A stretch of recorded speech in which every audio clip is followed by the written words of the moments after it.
thinks garden status is much more important than social status? Raise your hand. I know I do.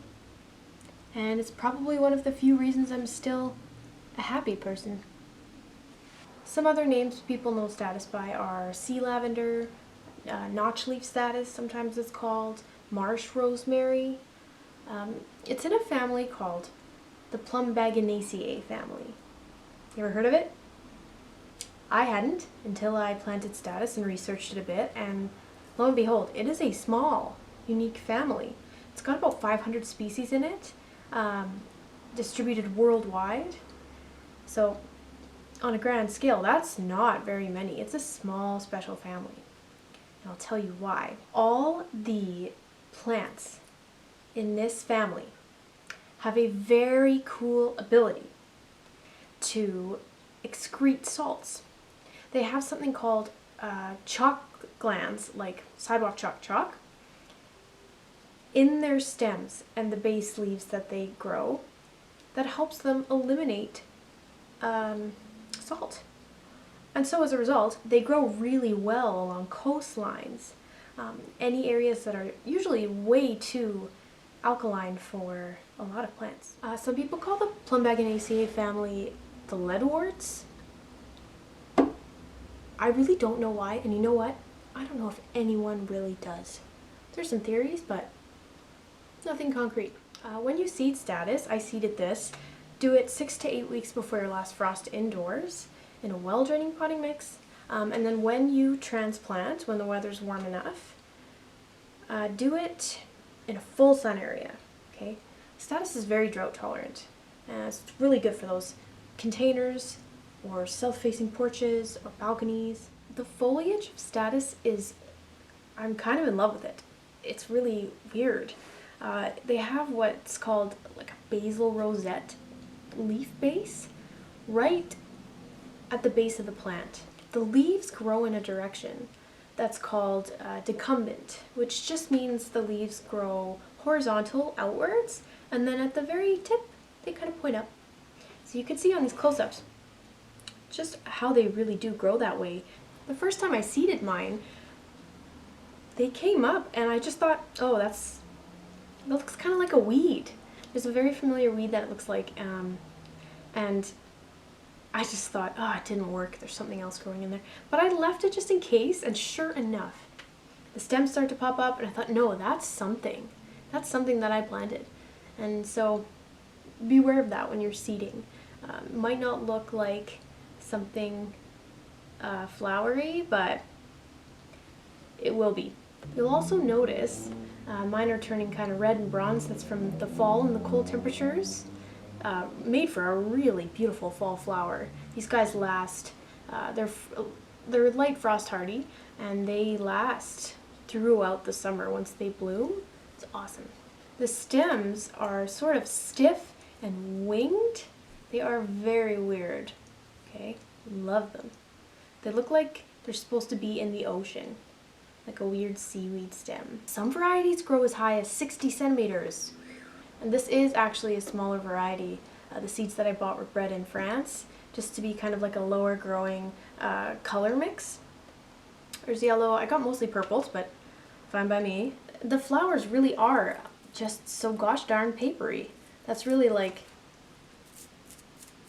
can you hear that? They're so rustly and papery. Technically, these colorful purple and yellow parts are actually the calyxes, and the flowers are these teeny little white guys that come out of the calyxes.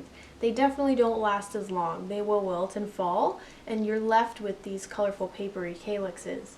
So they look like the flower anyways, but it's good to know that you're actually kind of admiring and keeping the calyxes. That little white part is called the corolla, by the way. Corolla, calyx. Get it? This is quite fresh still, this flower, compared to something like, hear that papery rustle? These guys are starting to dry off, okay? This one's still got its little corolla, But you know what? None of these are dry enough for seed collection. But I can show you. Once the back ends are kind of dry and brown, back here, you can easily just pull them off. Seeds will be in here, down in here. Rustle, rustle, rustle, rustle, rustle. This is kind of what the Statice seeds look like, okay? They're kind of like brown kernels of rice. Just my finger for scale. Statice makes a great cut flower. I'm actually going to cut mine today. I just wanted to leave this here so that you could really see the base of the plant and the way the leaves grow in that decumbent direction. I've been told it's so easy to dry them. Just to tie them up and hang them upside down, and they will stay. They'll keep their color. They're so awesome for bouquets too, for you flower bouquet people. There's always those flowers that fall and wilt right away, like lilies. Have you ever noticed that? And then if you do what I do, you'll get a flower bouquet from somebody and you'll actually start rearranging it. Like a week later, you're like, these are toast, and I'll take them out and rearrange it to keep its longevity and just enjoy it for as long as possible.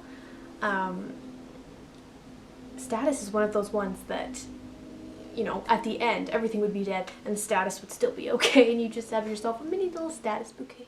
Apparently, Statice self-seeds really easily. Like, I'm talking you can like grab a flower head and crush it over the soil the following year and it should just come up. Don't quote me on that, I haven't tried it, but you know what, I'm going to cut some right now. Now that we've done this together. Oh, it's done. Here's Statice. It's the end of the season for me, so I can't put them back outside.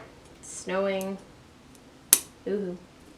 Ooh, sometimes cutting flowers just feels wrong. Right? Here we go. I'm probably gonna like tie them with some string and hang them, but for now we'll do this. Look at that. Garden Statice over social status.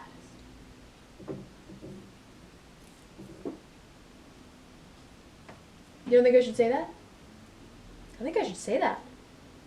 I want to rotisserie style this stem because look at this thing.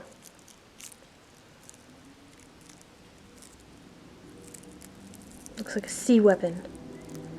Looks like something the god of the sea would hold as his staff. Wow.